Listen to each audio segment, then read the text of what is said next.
Hello fiber friends! It's time traveling Evie here to tell you about spinning flax with a handheld distaff. I have been experimenting and exploring and playing around with this flax, and I hope that some of the things that I'm figuring out might help you to feel a little bit encouraged that maybe flax spinning isn't so difficult, and maybe you'll be inspired to give it a spin. I also want to let you know that today's video is sponsored by Skillshare. I will tell you more about that later on in the video, but I am so excited to get to this flax spin, so let's get spinning. The main thing that comes up when people look into spinning flax is the distaff. There are so many different types and styles of distaffs, like this one that attaches to my Ashford Elizabeth.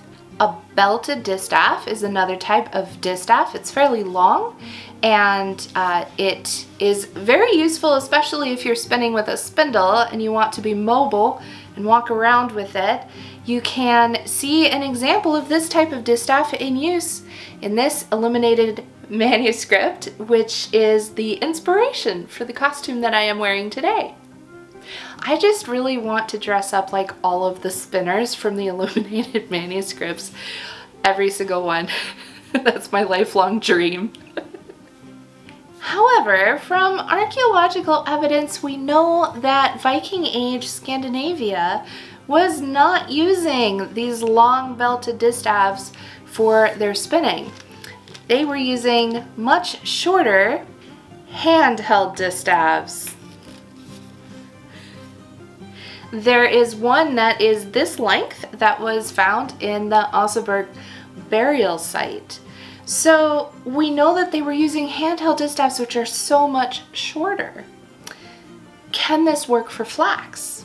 If so, how? That's what I wanted to figure out. I recently made a video about spinning from the fold, but in that video I was using wool, which even the long staple wool is still a lot shorter than line flax, which can be a whole yard or a meter long or more. Line flax can be very long, and that's very tricky to try and draft from and to manage and keep organized. The long distaff makes sense for that long of a stapled fiber, but the idea of spinning from the fold kind of started bouncing around in my brain a little bit, and I was wondering, can I spin from the fold using flax? Would that be an easier way to get the long line flax attached to my handheld distaff? Maybe. So I started playing around with that earlier off camera, and this is what I was able to spin up. It's looking so good. It has a fairly fine wraps per inch or diameter to it, and I have to say that I'm finally spinning flax that I feel like I'm proud of it. I feel like I really want to use it in a project, and it's getting beyond that initial early beginner bumpy lumpy stage that every single one of us goes through on our way to spinning consistently with experience and practice. I go through it too. We all do. I want to try this spindle. We do have some evidence of spindle shafts that have grooves or notches cut into the top of them, and this hook is going to kind of replicate that. I'm going to use this larger kind of a it's a clay whorl that I made, and it's, what do we call that? Biconical? Sort of? I'm not sure. What is this shape? Let me know. I decorated it with some little lines and little dots just so it would look pretty. The spindle shaft is from the Dancing Goats, and it has the lightning burned into it. So cool. And it has this little hook at the top. So I think that this spindle might pair really well with the handheld distaff, so I want to try it out and let's see what we can spin. When you get line flax, like what I have here, it is the longest length of the flax. It is the root to the tip of where the flowers would be. So it's it's about 1 meter, it's about 1 yard long, and so that's a pretty good length. But you can also see that it's kind of weirdly clumpy, and it has a lot of it looks matted. It's not really matted, it's just kind of clumpy, I guess you could say. And it's a little bit disorganized. So I am going to run it through my hackle before I put it onto my distaff. That just helps to really open it up, clean out any little kind of broken bits, fuzzy bits, and there we go. I really only have been trying to work with about as much as I think I'll be spinning in that period. I've had moments of time when it gets humid and then my flax just, it feels gummy and it doesn't want to draft. So I just try to spin what I can spin at a time. This little tool is a hackle. It's basically a board with a bunch of nails sticking up from it, and it is perfect for just flopping the flax down onto and running it through to help open it up and get it nice and ready for the distaff. You can see all these fibers that are coming out are much shorter. And I'll save those for a secondary spin. This is now what we would call toe flax. It's the shorter stuff.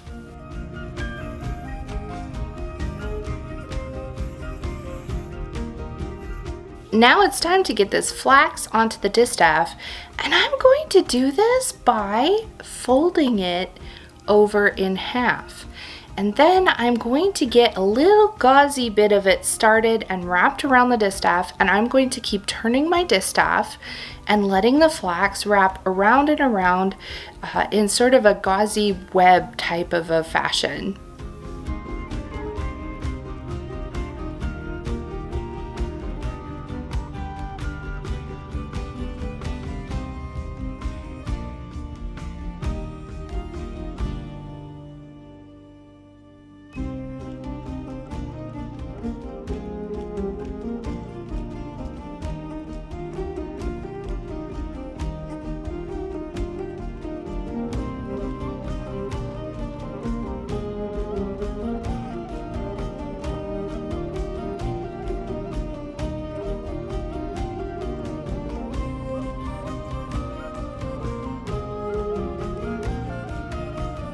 If you watched my video from last week, you'll know that I actually had a very different video in mind for today. I was supposed to be showing you my hand-spun, hand-knit sweater, but I didn't finish knitting that sweater for this week because I got busy dyeing a whole bunch of fiber for Tour de Fleece. It's over there. I got distracted. We all know that I have so many projects just bouncing around in my mind all the time. I kind of just operate that way, but that's okay because I went looking for solutions and I found Skillshare, who is the video's sponsor for today. Skillshare is an online learning community with thousands of inspiring classes for anyone who loves learning and wants to explore their creativity and learn new skills. Skillshare has ad-free classes about all kinds of topics, including sewing, fiber arts, gardening, and time management, particularly for creative people like me. And those classes are taught by creative people who understand what it's like to have a brain that is just always full of ideas. I took a class from Brooke Glasser, who is an illustrator and children's designer, and it was called Productivity for Artists, Organizing Yourself for Success. And after implementing some of her techniques, I'm already starting to see days where I'm more productive naturally, simply by changing some of my habits and prioritizing with a different mindset. So I have a special offer for you from Skillshare. The first 1,000 people to use this link will get 1 free month of Skillshare. That link is in this video's description, so you can check that out. I hope that you will all enjoy Skillshare as much as I am. And now let's get back to our flax spinning. I don't have a leader, but I did leave this sort of starting length of flax to get us going. Are we doing S or Z twist? I think I did the other one, Z twist. I am so used to spindle spinning Z twist that I'm pretty sure that's just what I did. So we're gonna go Z twist so I can ply these together. Get it drafted out a little bit.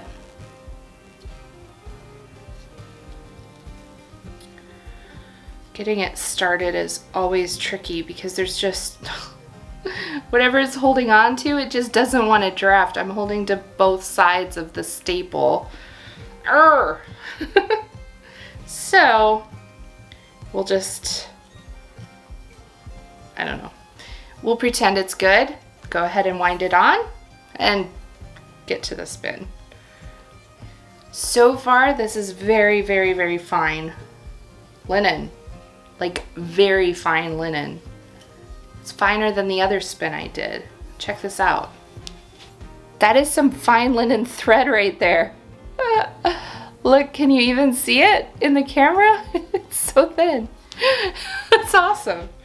I don't think I've spun linen that fine before, and it's totally not breaking. What? That's amazing. So I'm running the spindle down my leg to give it enough twist. This is even better than what I did earlier today. This is kind of amazing.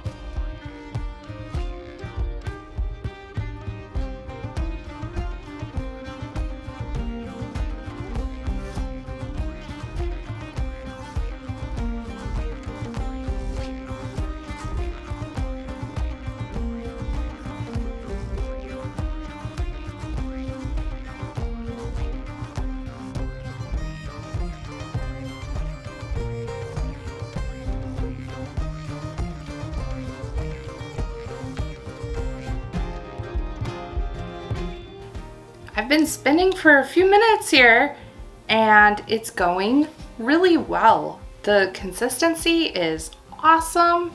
I'm dry spinning this. I haven't needed to wet spin it to keep it held together. It's drafting beautifully. I'm really enjoying this method of putting the flax onto the handheld distaff.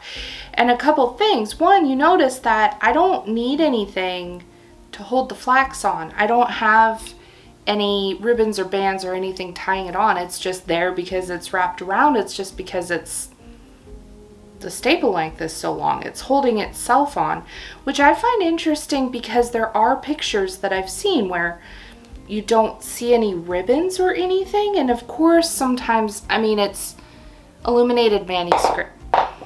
I dropped my spindle because I was talking. Of course, those are illuminated manuscripts, right? So they're not like a photograph of accuracy. So maybe the artist just didn't. Possible. But, you know, maybe truly there are ways to put your fiber on a distaff where you don't need to wind ribbons around it, although the ribbons are fun, especially if they're a hand-woven band. So one of the things, I'll just leave my spindle on the floor for a minute. One of the things I'm finding as I'm drafting is that I need to trust the fiber more. I keep wanting to kind of scoop my hand up and control the drafting from here. I don't actually need to.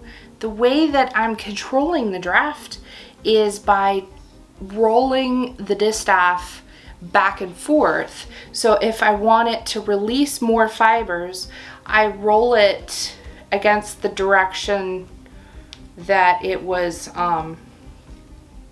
wound on to the distaff so that I'm unrolling the fibers. and then if I need it to kind of slow down, or I want it to stop drafting so that I can wind it onto the spindle, then I roll it, you know, like rolling it back up. And once the thread that I've spun wraps to the, you know, up to the distaff, it can't draft anymore. It's just not possible. So that's another interesting thing where sometimes I see these, again, illuminated manuscripts, so take that for what it is, but where you've got these spinners with like these long threads and these spindles just like hanging out in the air. And I'm like, how is that not unspinning and falling apart? And, you know, they're like wielding it like they're flying through the air. We've seen these, right? They're hilarious. And I was always like, how is that possible? This must be fantasy, right? But aside from just now when I dropped it, but that was my own fault. I felt it. I felt it go. Yeah, I can get this spin going. I twist it back on a little bit to where the thread is around here, and the flax fibers are just so long, it doesn't take that much twist to hold together, and it's really very stable.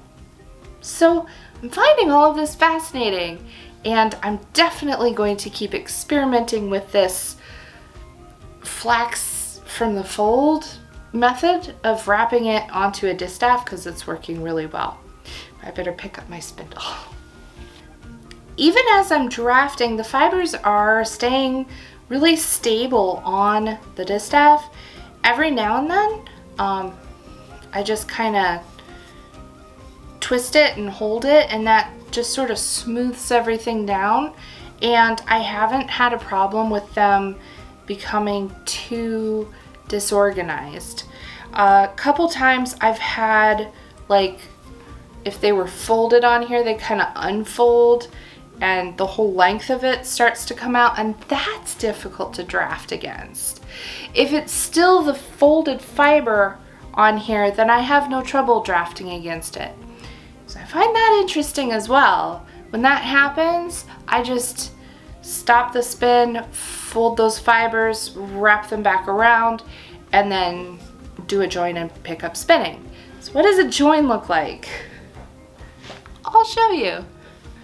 So I have the thread that I've already spun kind of laid over it, and I'm helping it catch a few new fibers.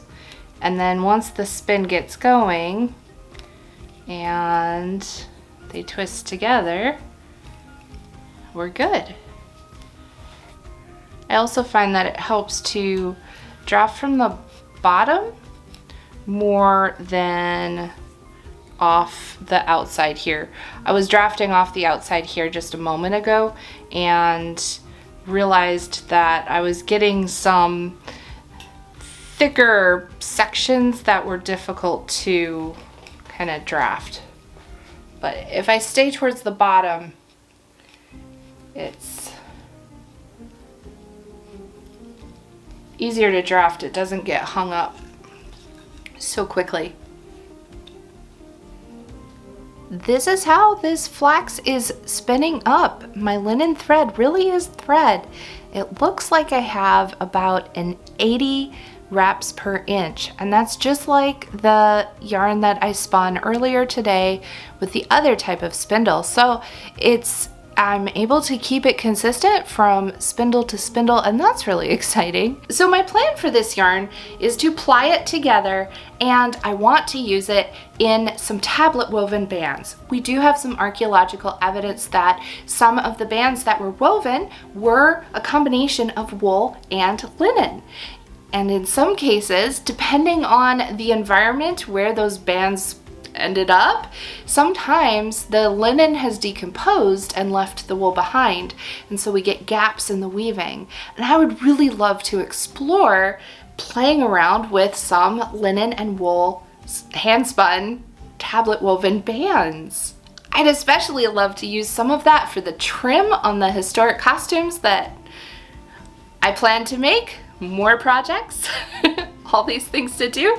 I promise not to get distracted this week though. Next week's video will definitely be about my hand-spun sweater that I have knit, and the sleeves are going to match.